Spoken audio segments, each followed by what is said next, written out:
What's going on, wrestling fans? It is your boy, D-WIZZLE. Thank you as always for tuning back into the channel. And today, I'm going to give you my thoughts on NXT UK's very first pay-per-view that aired live on the WWE Network a few days ago. I'm going to be talking about NXT UK Takeover Blackpool. Sorry I'm a bit late on this review. Some stuff came up that I wasn't able to get the review up as soon as I can, but I was able to watch the pay-per-view live. So let's get right into it. Overall, I'm not even gonna waste any time. This pay-per-view was amazing. I loved it. This was a great first outing for NXT UK. I think this was a great pay-per-view to put the brand on the map, and just overall it was just an entertaining ride from start to finish. I don't have a lot of bad things to say about this pay-per-view. I just enjoyed it so much. I'm just glad that this brand was able to flourish as much as it has, and I feel like this brand can contend with the other labels like the original NXT, and of course can be on the same level, if not better, than the main roster, Raw and SmackDown. And this pay-per-view right here definitely proved to a lot of people that they're in the conversations when it comes to which brand is great. But yeah, let's get right into the matches. So we start off with the tag team match to determine the very first NXT UK Tag Team Champions.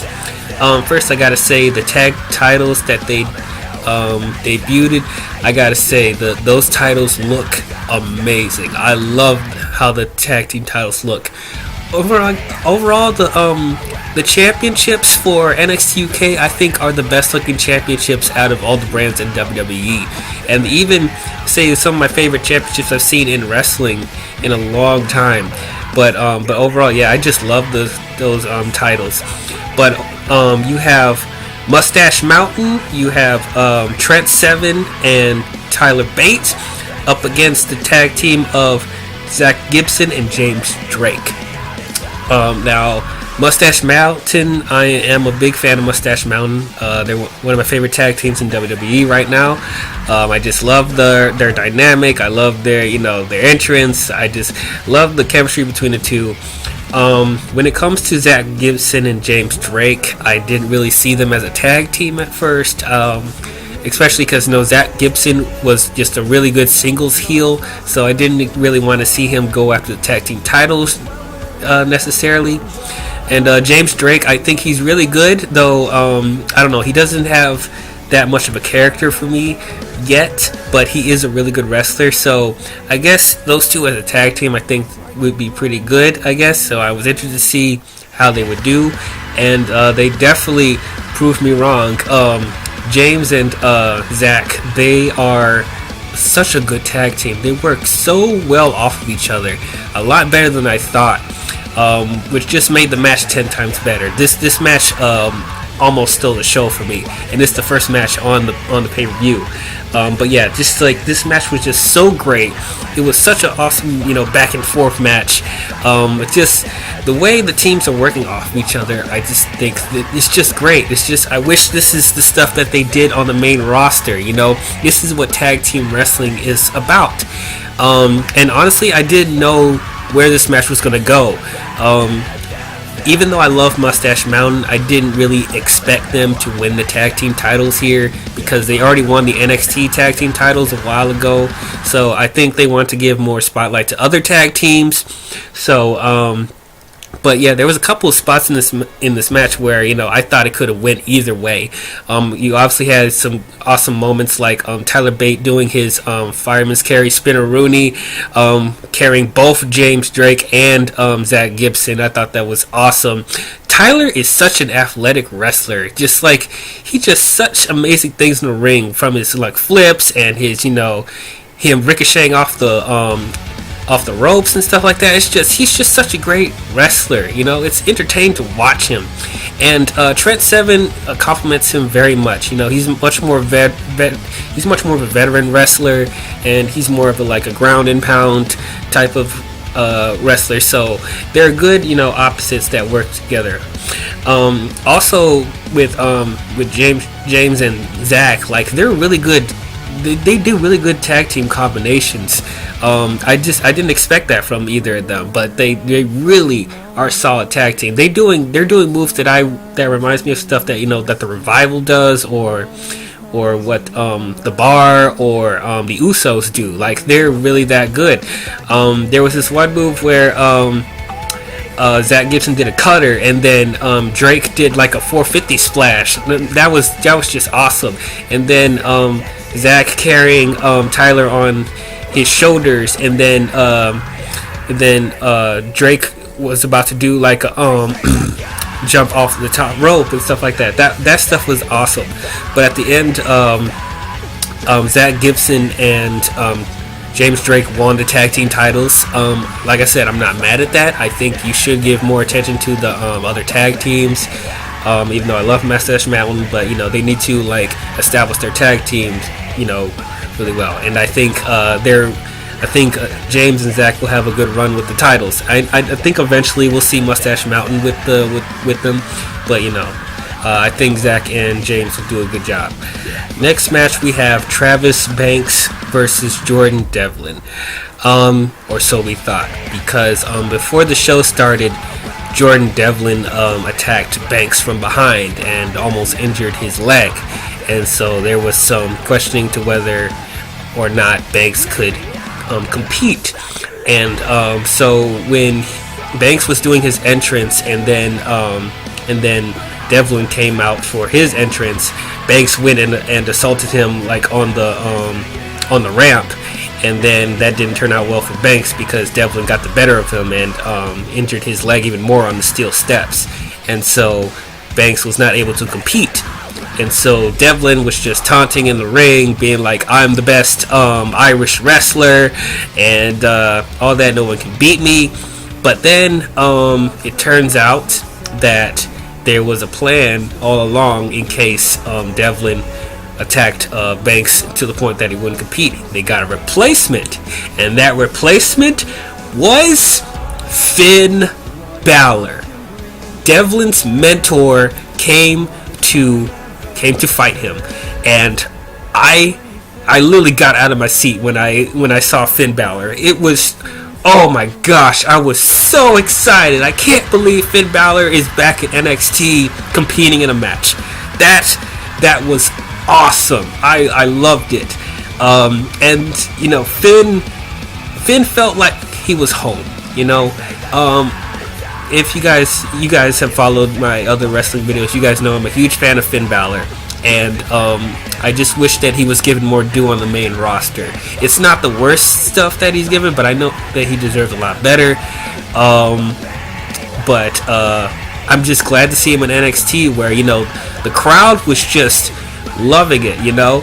And honestly, like, Finn, his match with Devlin is like one of my favorite matches from him, you know. Like, it feels like Finn was able to be himself in this environment, you know. It's like he's more intense, he's not as cheesy, he doesn't have like the cheesy smile the whole time, and it's like it was a very intense match with Devlin, really good back and forth, and we're seeing stuff that Finn does that, you know, he doesn't do all the time on the main roster. So I was just really happy with this match from start to finish. And also, this wasn't a burial for Devlin. Devlin was able to, you know, hold his own with Finn. It was a really good, even matchup. So I was happy about that. Still showing, you know, Devlin has some skill, and was able to hold his own for Finn for the most part. But we all knew at the end that, you know, Finn Balor was going to win. The master beating the mentor. But overall, that was the highlight of the night for me. Finn coming back, I was so happy. I wish you could come back, you know, and do some more NXT stuff. Hey, why not stay in NXT, man? Because, you know, you get more attention there than on Raw. Though I believe as of this recording, Finn's actually going to get, more of a push. He's getting a title match at the Royal Rumble against Brock Lesnar for the Universal Championship. So I'm glad they're giving him a little bit more attention. But yeah, so happy to see Finn back in NXT. So the next match we have is a no disqualification match between Eddie Dennis and Dave Mastiff. So I am a fan of Dave Mastiff. I think he's a really good, monster wrestler. Eddie Dennis, I like him. I think he just needs a little bit more development character-wise. But overall, I think both of these wrestlers have such good potentials becoming, monster wrestlers on the brand.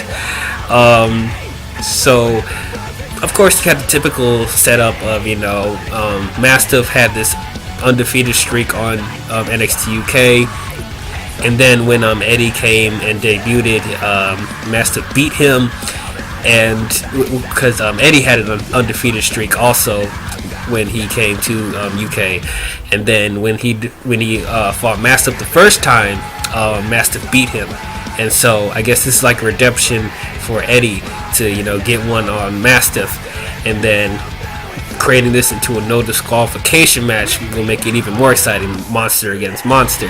So overall, this match was pretty entertaining. It was fun. Cool to see two big guys going at it. There's using a bunch of steel steps, and Eddie using kendo sticks, and of course Mastiff using his big imposing size to get the better of him in certain situations. So overall, this was just a fun match. And then eventually they brought out the table, and then they were both like struggling out to see which person would get them through a table. At the end, Mastiff won the match, and I'm okay with that actually, because Eddie's just starting, and Mastiff has been on this roll lately, so I think it's cool that you keep the undefeated streak of Mastiff for the time being, make him a dominant monster wrestler. But overall, yeah, it was a pretty good match. Next match we have is for the NXT UK Women's Championship. We have Rhea Ripley versus Toni Storm. And I'll be honest, this match was probably the weakest on the card, but it wasn't a bad match. It was still a good match. Like, the weakest match on NXT is like better than most stuff on the main roster, so do not take that as me insulting. This was still a good match, but compared to all the other matches of the night, this one is sadly on the bottom. But I am a big fan of both Rhea Ripley and Toni Storm. I think they're both developing into really good women's wrestlers, and I can't believe how young they are. Rhea's 22 and Toni is 23, so I'm like, I can't believe how much they developed, and being how young they are. It's just I'm just really astounded. Geez, they're like around my age, and they look like they both can just kick my ass. So but yeah, I think both of them are really good wrestling wise and character wise. Rhea, I think, is a really good, like, I wouldn't say she's a heel necessarily. I think she's like a tween. She's in between. Like, sometimes she's all right, 'cause she gives respect to certain wrestlers, but of course, she's like a tough chick. She's like more of a Stone Cold Steve Austin type of character, and I think it works really well for her. And then Toni Storm, of course, is a significant babyface, but can wrestle her ass off.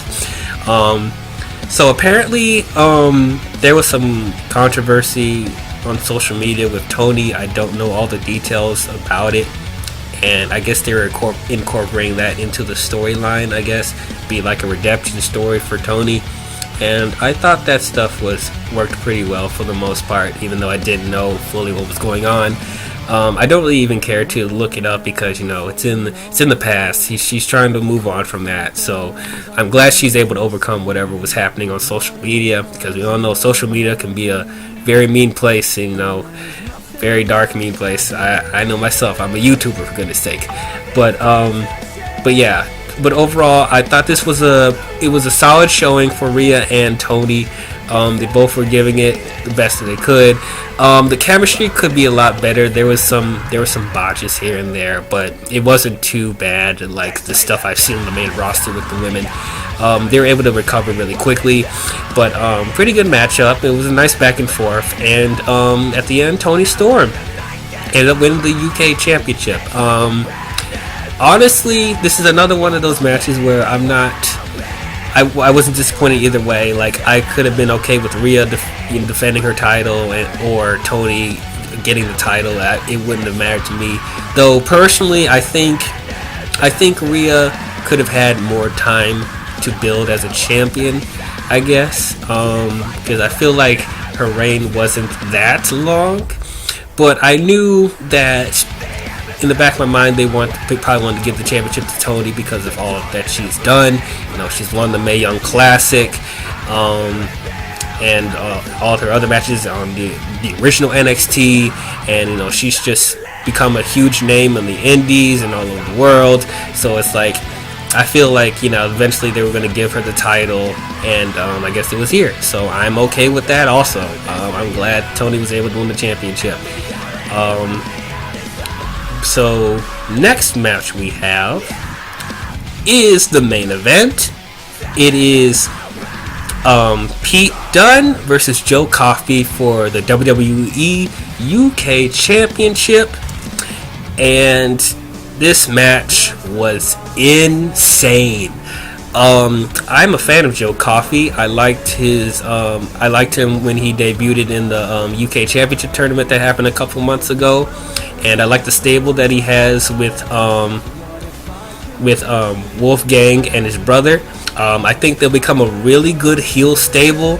I think they just need a little bit more time to develop them as characters a little bit more. I mean, other than Wolfgang probably is the best developed out of the three, but I was interested to see how they do as a heel stable. And then Pete Dunne, of course. I mean, what can I say about Pete Dunne that I haven't said already? Pete Dunne is great. He is such an amazing wrestler, and he's such a great champion. He's held that championship for over a year. Like, that's insane. And it's like, I'm not getting tired of him. I'm still not getting tired of him because he's doing great stuff. He's such an amazing champion. He's one of the best champions in the WWE right now, and I'm just so impressed about what he's doing. Holding this brand on his back, it's just awesome. But getting to the match itself, I think it was very intense. It was just such a, as JR would say, a slobber knocker, man. These two were kicking the snot out of each other, man. They were fighting outside the ring. They were fighting. They were knocking each other out inside the ring on the ramp. It's just like, it was probably the most intense match of the night. Seriously, it was just so good. And it's like, I didn't think Joe Coffey was going to win the championship, but this match was so good that it convinced me that he was going to pull off the victory. But yeah, as I said, this match was just so great, and it was so great that the crowd literally chanted, "Are you watching, Vince McMahon?" That was awesome. I hope Vince McMahon was watching this. I hope he was watching the whole show, because this is the standard that all of your shows should be, man. It should be like this. It was exciting. It was intense. Had you on the edge of your seat. This is the type of stuff that the main roster needs. So I hope Vince was watching, and apparently he tweeted out saying that he was watching, and he said the show was awesome. So I hope that he takes some cues from this, and applies it to Raw and SmackDown, man. But overall, this match was fantastic, bruh. Such a great main event. And as I said, Pete Dunne defended the championship. He's still the UK champion. And I don't think this is Joe's time yet. Like I said, I think he just needs more time to build up his stable. But overall, this was such a good outing for both of them, actually. But right when the match ended, there was another debut of another indie wrestler, and his name was Walter. I don't know anything about Walter. I looked up some of his matches, and he looks really interesting, actually. He looks like he reminds me of some of the old school wrestlers, like Bruno Sammartino. He's like, his wrestling style seems very like, it's simplistic, but it gets the job done. So apparently he's like very big on the indies, so I can't wait to see what he does in NXT UK. And that stare down that he had with Pete Dunne in the middle of the ring, like, I'm already excited for what they do in a matchup, and I haven't even seen what Walter does on the UK yet. So overall, I was very happy with this pay-per-view. I can't wait to see what the UK brand does from here. I'm just so glad this brand is coming around really nicely. So overall, I will give NXT UK Takeover Blackpool 4.5 out of 5 stars. But that's how I feel about the pay-per-view. What did you guys think about it? Did you guys love it? Did you guys hate it? Did you guys think it was okay? Comment your thoughts and let me know. I think I'm going to review NXT Takeover Phoenix and the Royal Rumble. I think both of those pay-per-views I think are going to be really entertaining. The Royal Rumble is actually one of my favorite pay-per-views of the year, so of course I'm always excited for the Royal Rumble, and we know Takeover Phoenix is going to be great. So tune in for those. And yes, I will be talking about All Elite Wrestling. I will give you guys my thoughts on that. Of course, I'm going to give you my thoughts on All Elite, because there's quite a bit of thoughts I have about it. But anyway, thank you as always for watching. I'll see you guys in the next one. Talk to you guys later. Bye bye.